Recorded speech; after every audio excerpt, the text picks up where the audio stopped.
Hi guys, and welcome again to our series Clouds, a lesson, a blessing, and an opportunity. Tonight we're going to be looking at a fairly modern concept called the spiritual emergency. And I've been getting a lot of information from people from all over the world actually, highlighting this very phenomenon, this spiritual crisis that people are going through. And I felt it was very appropriate to do one of our episodes of this series about this spiritual emergency. The spiritual emergency was first, the term was coined by Stan Grof and Christina Grof, and they were transpersonal psychologists. And I think this was in the late 60s. Could be wrong about that.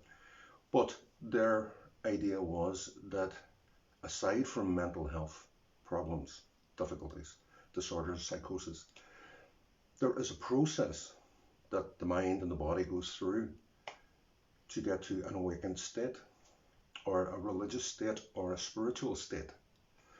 And some of the symptoms are quite similar to psychosis, and people will be aware of some of the symptoms of psychosis anyway. And basically, the spiritual emergency is a very quick and immediate change in your perspective, change in your meaning, the meaning you have in your life and your reality in general, I guess. And it's very, very, very intense. And it is where some people do think that they are for the first time losing their mind. They're going insane. And they're unable to do some of the very basic things. They're unable to do their job, pay their bills, maintain their home, and keep life popping along as they go along. And an inability to do that. Any of those things are difficult at the best of times. But at the same time, this is a complete inability. This is a stopping of ability. And it's a very immediate and very quick. Another aspect of or sign or symptoms of a spiritual emergency is huge downloads of information.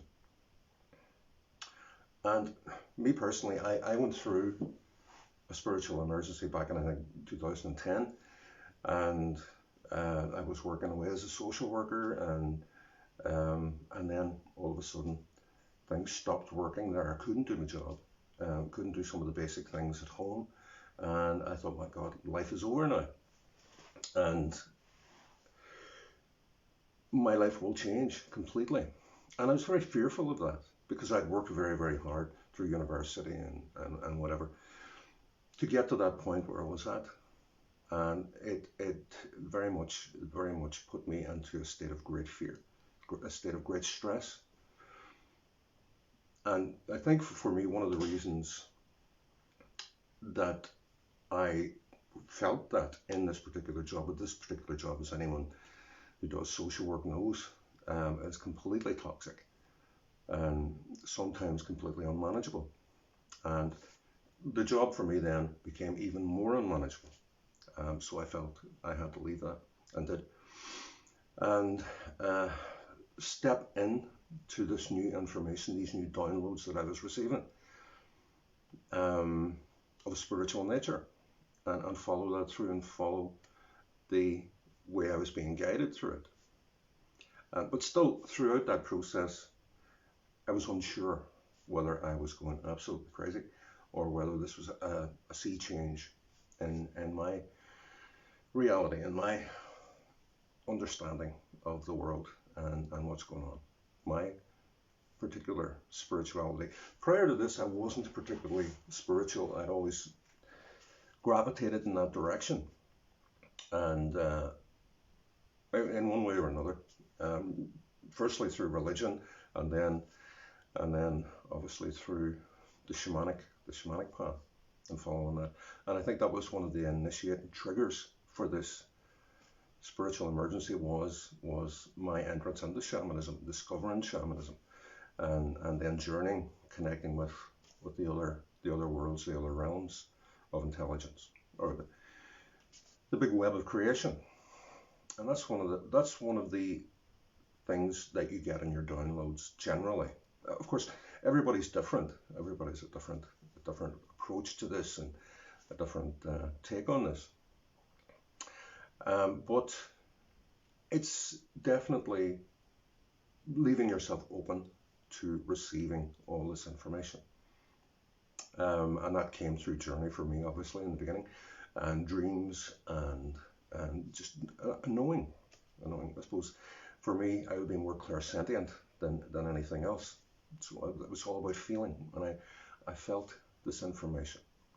This information was being downloaded, for want of a better word. And like in a lot of situations such as that, you are, well, it's termed that people are stepping into the mind of God, and as a result, there comes an associated ego with that, which everyone going through this process has to be so careful about, that you start to begin to think, well, I must be God, I am God. Of course you're not, and I wasn't. But you're a chosen person to connect with God. As our religions would suggest that there are certain people that are preeminent for contact with God, and that's not the case at all. I mean, that's one of the beauties of shamanism, is the path of direct revelation, and you're connecting right directly to God, or spirit, or whatever you want to call it. I tend not to call it God, but for the sake of this video, you're stepping into another mindset, basically.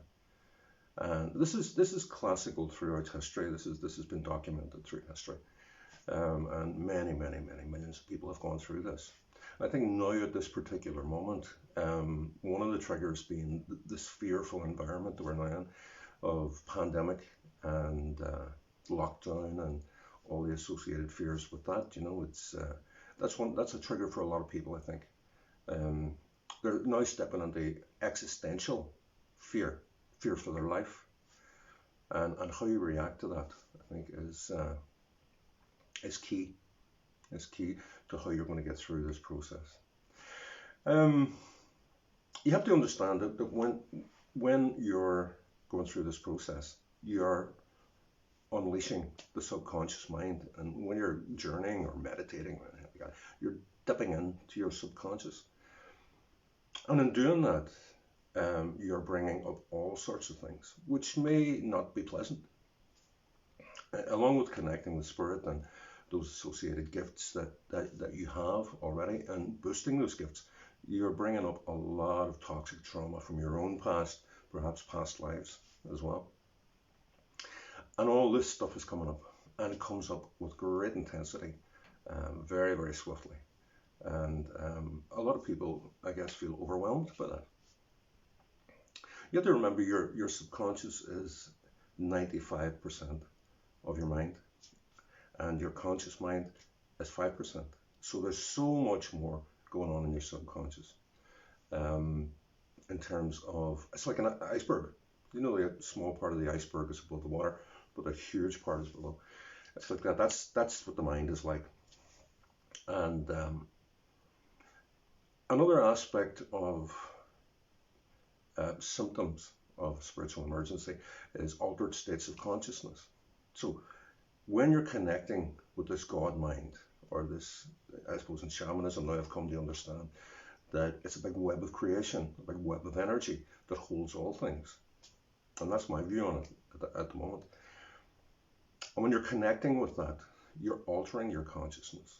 And of course, a lot of people do that through psychedelic drugs, and dancing, drumming. But in a spiritual emergency, this is coming at you at full force, and there doesn't seem to be the same triggers. And it's very, very worrying for anybody who doesn't know what's going on. Spiritual emergency is not a mental health problem as such. It's a change of state, a change of understanding, an existential change, a change of meaning. And if anyone has read Viktor Frankl, Man's Search for Meaning, you see that outlined very clearly, that meaning is one of the predominant drives for the human being. And a great book, actually. I definitely would recommend it. And also on this topic, the book by Stan Christina Grof about spiritual emergencies. They've done a few books on it, actually, and every one is wonderful. And again, another one of the symptoms is that you do tend to have your spiritual gifts boosted or heightened. And it certainly was for me. Again, prior to this, I wasn't particularly spiritual. Before I stumbled across shamanism, I wasn't particularly spiritual at all. And this was flipped me upside down, basically. And thought I was going crazy. Thought I was losing it completely. And I would be in a psychiatric unit. But thankfully not. Thankfully not. And it was reasonably short-lived. But the repercussions of that have gone on for many years. But the actual spiritual emergency itself, the long dark night of the soul, or whatever you want to call it, lasted a fairly short time. And that's one of the characteristics generally of this phenomenon, is that it lasts a short period of time. And then you are left to pick up the pieces then of your new life. You hear a lot of people at the moment talking about the new normal. This is the new normal. When you come out of this spiritual emergency, this is your new normal, and you must deal with that and cope with life as best you can. And for me, it was all about the spiritual, stepping into the spiritual, doing spiritual work. Those gifts that were boosted for me were in the area of energy healing and the use of sound and drums, obviously, and altered states of consciousness, which is what we do when we go into a journey. We alter our consciousness, or even a meditation. And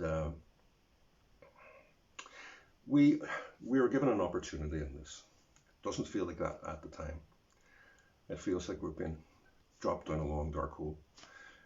But you do come out the other end, and you're better for it. And for me personally, I am so happy that I went through this and came through it safely with the help from a lot of friends and that were around me at the time, you know. And I think that's one of the any type of existential crisis, mental health crisis, crisis in meaning, you have to have people to talk to, and you have to unburden yourself. You have to put it out there, no matter how crazy it sounds, so that you can interpret those feelings, those emotions, and untangle them. And that is so important. And of course, at the time too, when you're going through something like that, your emotional state is so heightened. You know, you go from happiness to despair, just like that. And it's very difficult to get your head around. One of the final symptoms I'm going to mention here about the spiritual emergency is there are sometimes bizarre physical manifestations. The body is feeling the energy coming in, and it reacts to that. You could be constantly tapping your foot, your leg, something like that there. You feel that vibration in your leg. Waves of heat or cold coming up and down, waves of energy.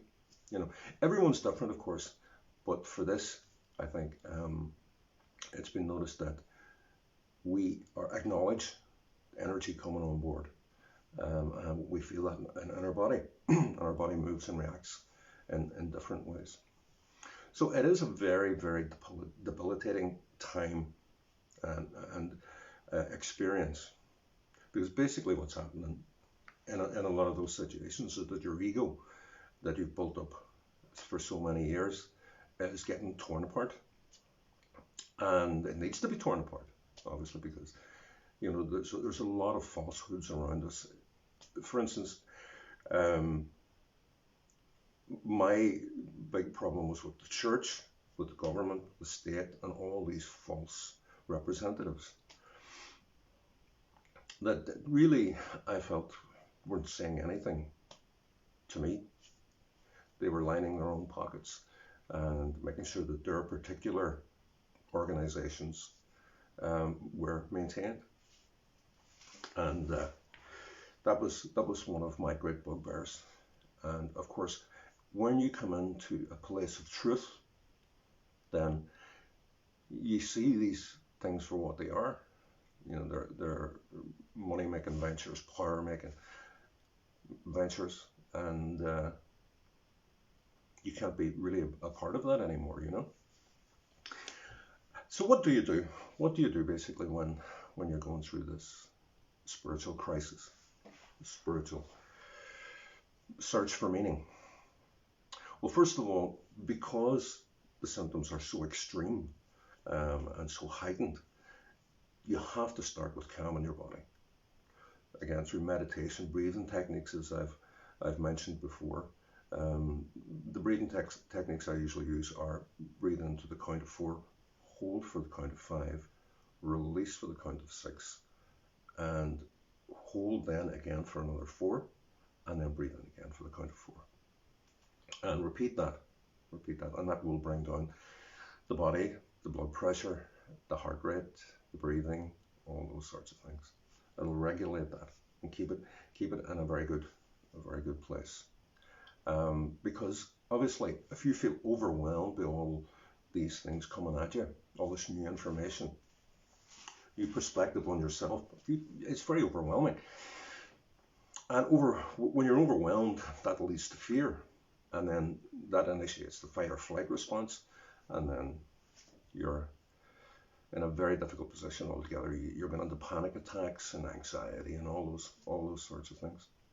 And that's where we see the connection with mental health difficulties, because the spiritual emergency would bring on these panic attacks and these anxious states.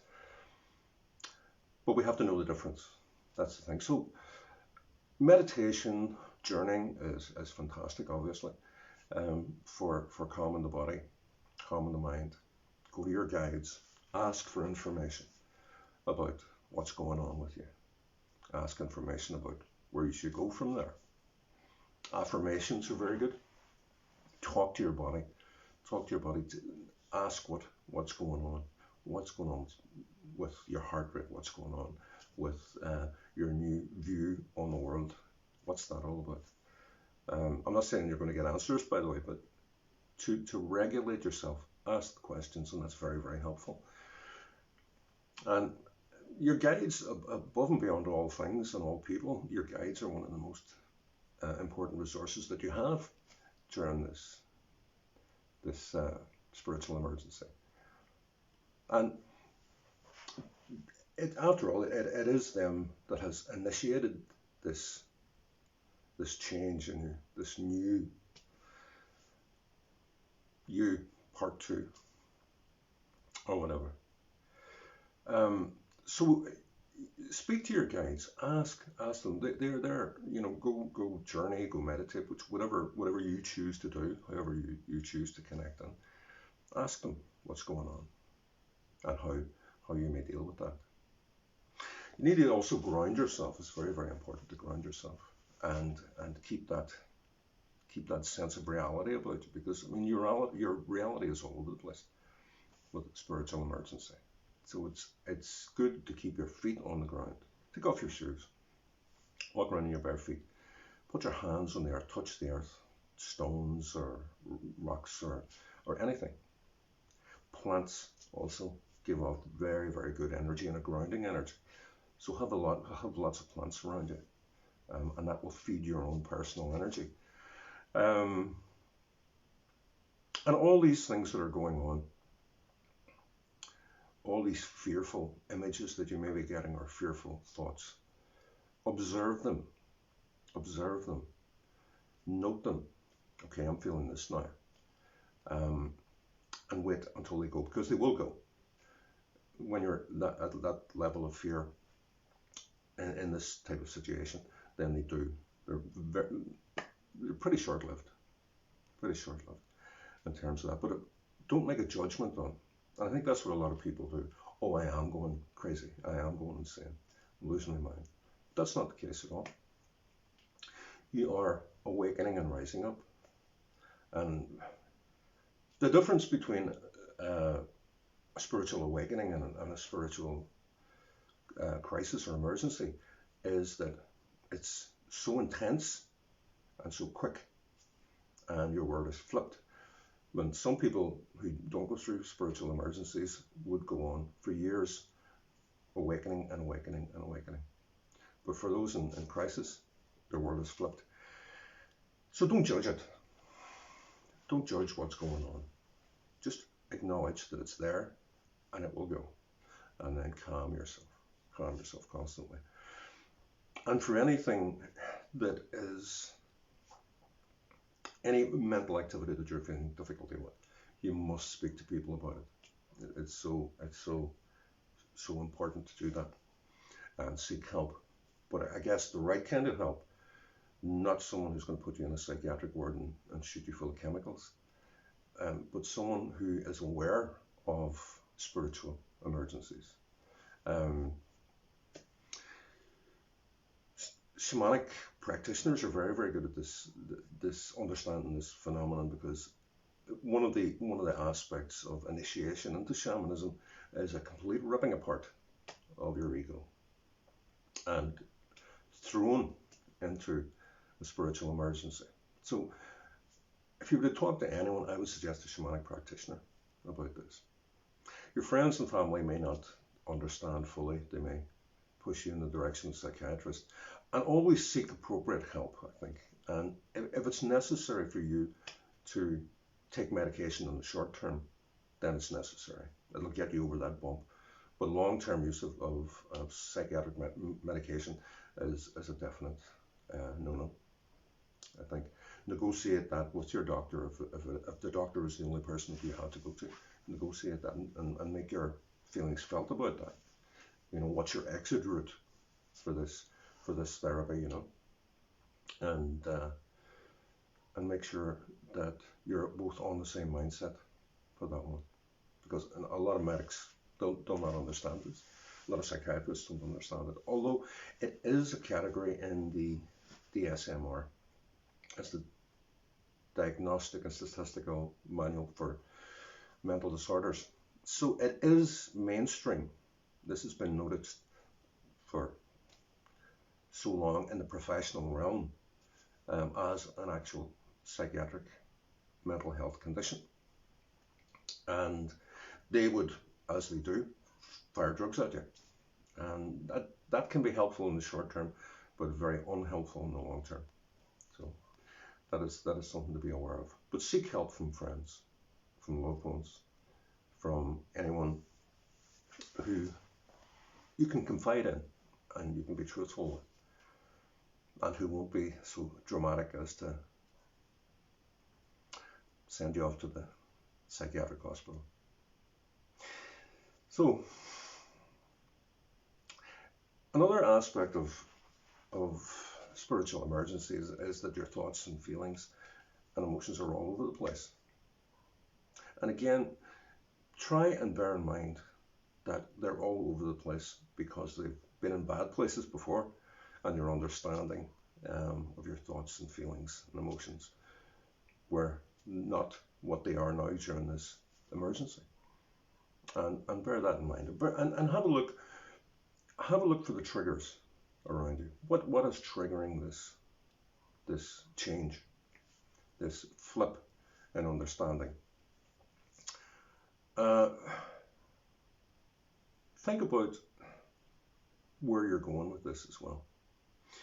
Now, there's very little insight once you're going through this, but when you're coming out the other end, ask yourself, where am I being taken now? Because that's certainly what happened with me, and I think anyone suffering from these spiritual emergencies, they're being taken somewhere. And I was being taken to shamanism, which I would then spend the next 10, 15 years practicing and connecting with, and it's been the greatest thing in my life. And so that short, intense burst of fear and change was absolutely necessary for me to get here, and it's wonderful. It was absolutely wonderful. So what do we do then? I'm going to give you a very, very short meditation / journey to calm yourself when you are in the middle of something like this. And it's a meditation on the chakras, or a journey through the chakras, for those of you who are not that into shamanism. But this will take you through a cleansing ritual. And I think this meditation is very, very useful to use at all times, not just in times of emergency. I think this recharges the emotional batteries and the spiritual batteries.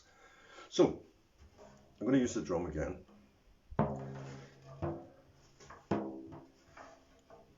And for those of you who have been with me before and journeyed with me before, you'll know that we need a place of safety and security, and we need a means by which to go down into the earth, because this is a lower world journey.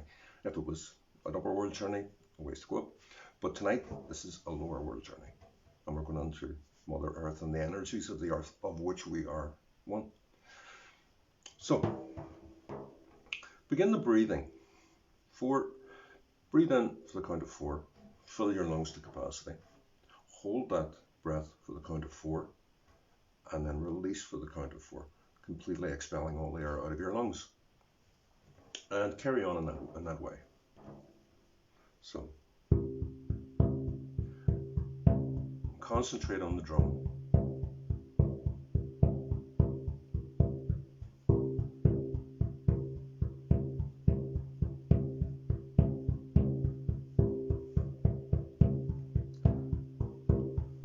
Close your eyes.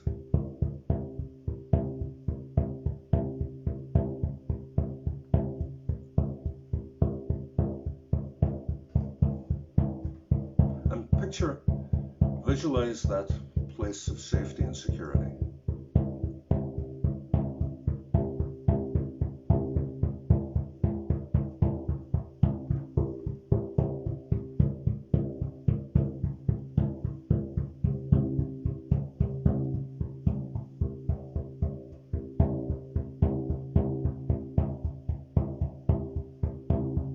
And bring in all your senses.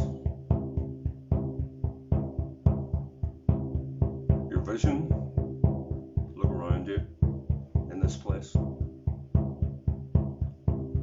Are there any sounds or smells that you recognize this place from?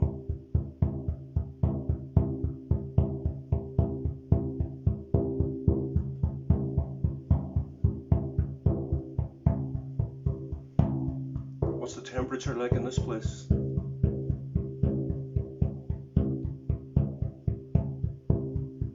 Reach out and touch something, anything at all in this place.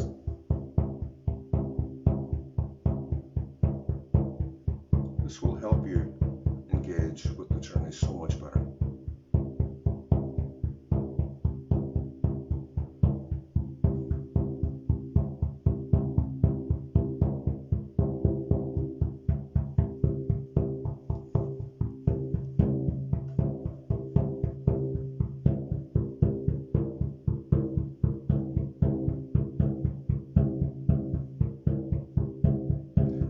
Now it's time to go down.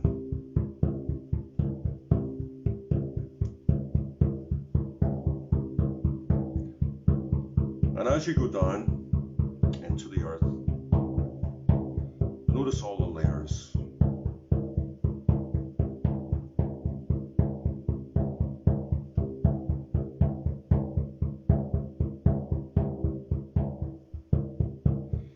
And eventually you'll find yourself in a small cave.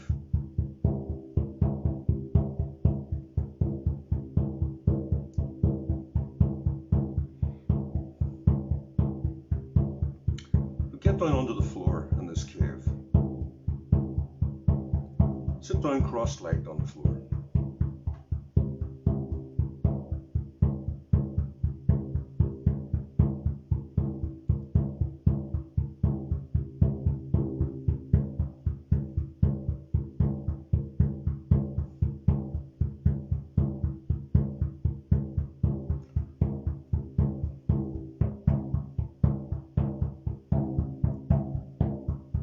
put your hands over your base chakra.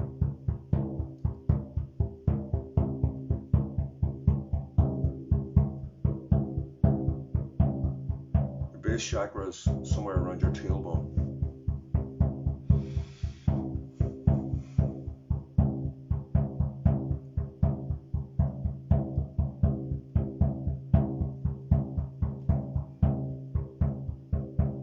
And pull out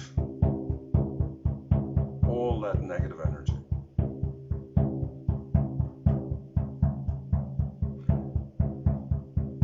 And it comes out like gloopy mud.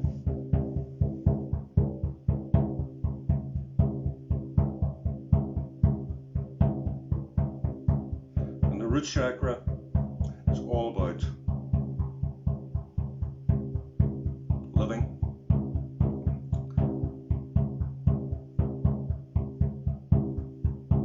and fear of death.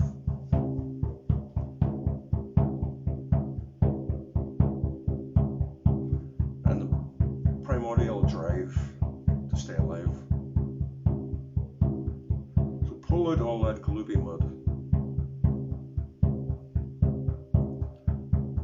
And beside you there will be a black plastic bag. Put the mud into that.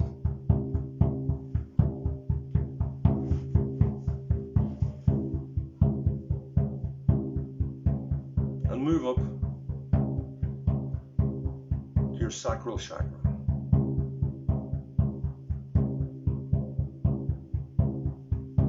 The sacral chakra is all about reproduction, carrying the species on.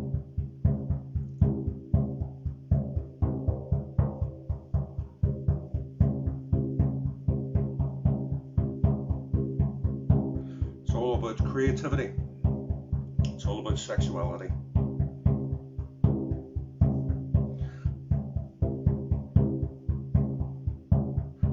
And commonly, our sacral chakra is all full of negative energy that we've picked up over the years. So put your hand on your sacral chakra, about 3 fingers down from your belly button, and pull out that gloopy mud that's been blocking that chakra.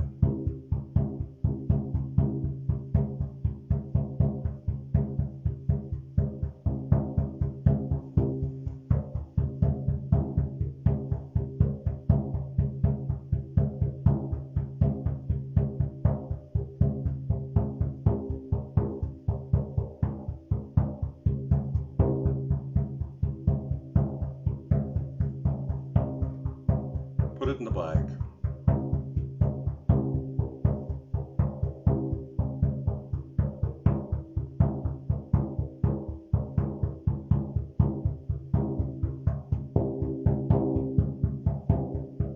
And move up. Move up now to your solar plexus.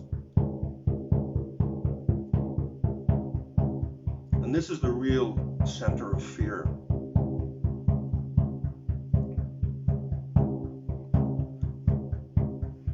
This is related to your personal identity, self-esteem, confidence.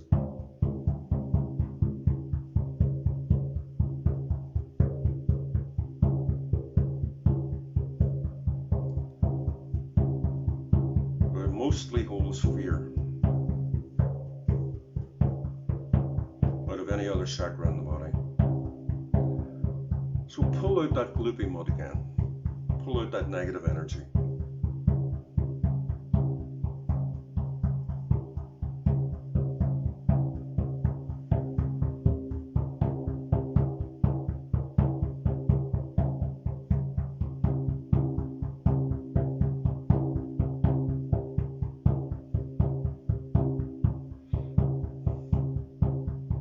Move up to your heart chakra. Obviously the place of love. But how often have we all been hurt in love? So much negative energy hangs around the heart chakra.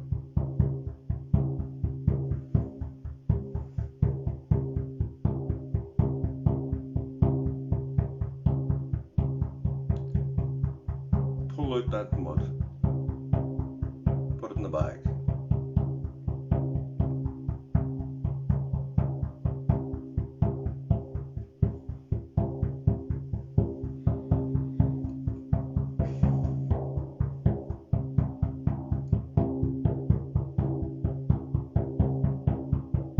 And move up to your throat chakra.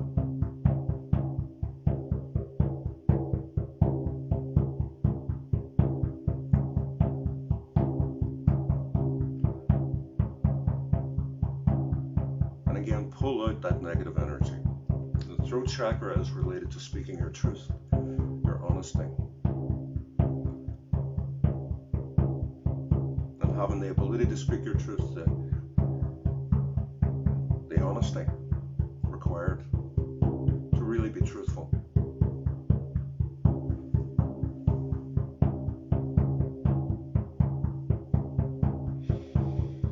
Pull out all that mud and put it in the bag.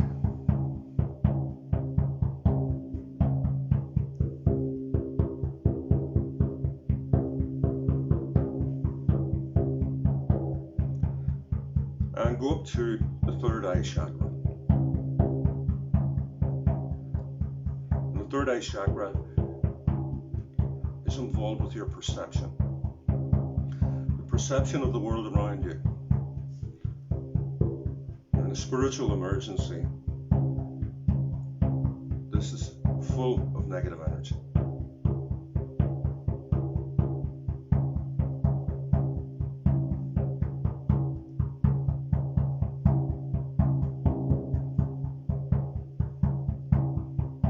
Pull out that negative energy. Put it in the bag.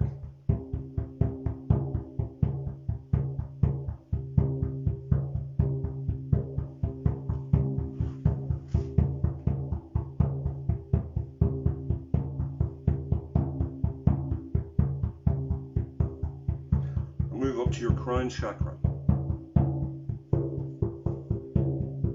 Crown chakra is your plug into the universe.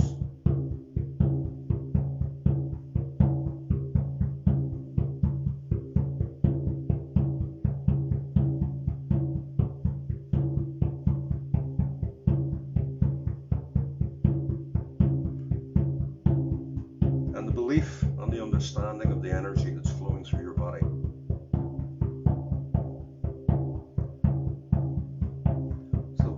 Pull out all the negative energy there.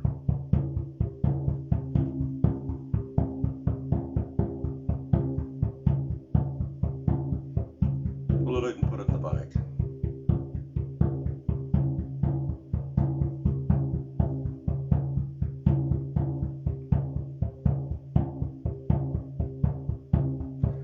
And let's take one step further.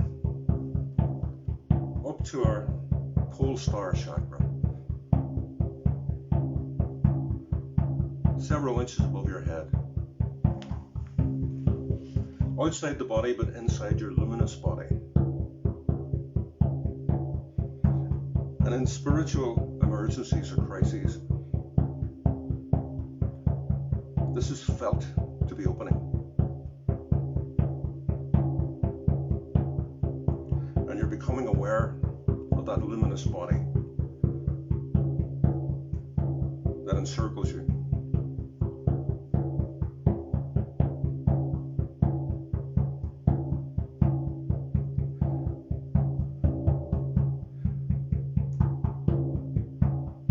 So make that connection between your crown chakra and your pole star chakra. And allow that energy to flood in. That universal energy. Feel that flowing down into your body, calming you and empowering you. Flowing down through your chakras. Down through your third eye chakra, down to your throat chakra, down to the heart, solar plexus, sacral, and root chakra. complete the circuit, go down now. Feel that energy going down your legs, into your feet and into the ground. And several inches below your feet is your Earth Star chakra. This is your grounding mechanism. So feel that direct connection between your Pole Star chakra and your Earth Star chakra. Feel your body vibrating with the energy.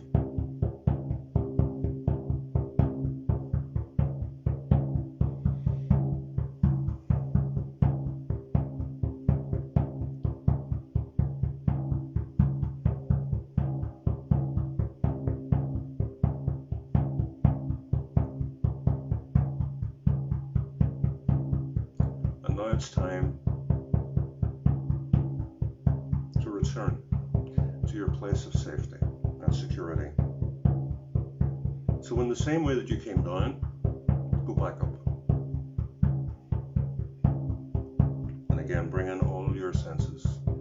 Place yourself there.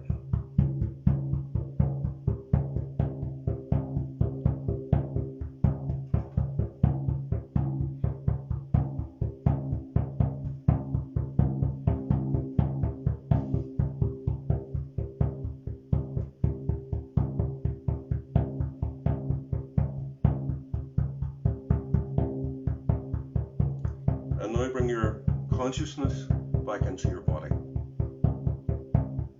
Feel the heaviness of your body, the heaviness of your legs and your arms. Wiggle your fingers and wiggle your toes to ground yourself again back in the body. And when you're ready, and only when you're ready, open your eyes.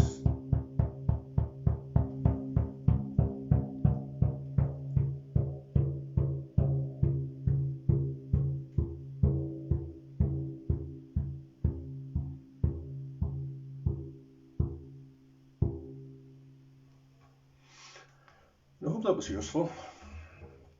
I hope it is useful. I found it very, very essential, actually, that cleansing of the chakras on a regular basis. And that is what will get you through any type of difficulty in your life, any change of circumstances, things that you have to cope with, difficulties you have to cope with. This will get you through. Also, the addition of the Pole Star chakra and the Earth Star chakra are very important, because as we are awakening, as awakening happens, these are the points of contact with the universe. So I hope you enjoyed all that, and I hope you felt that it was informative. If you are going through something similar, contact me, let me know, and we'll hopefully be able to work through it together. And if there's any questions that anyone has around this topic, send them on. Put them under this video if you can.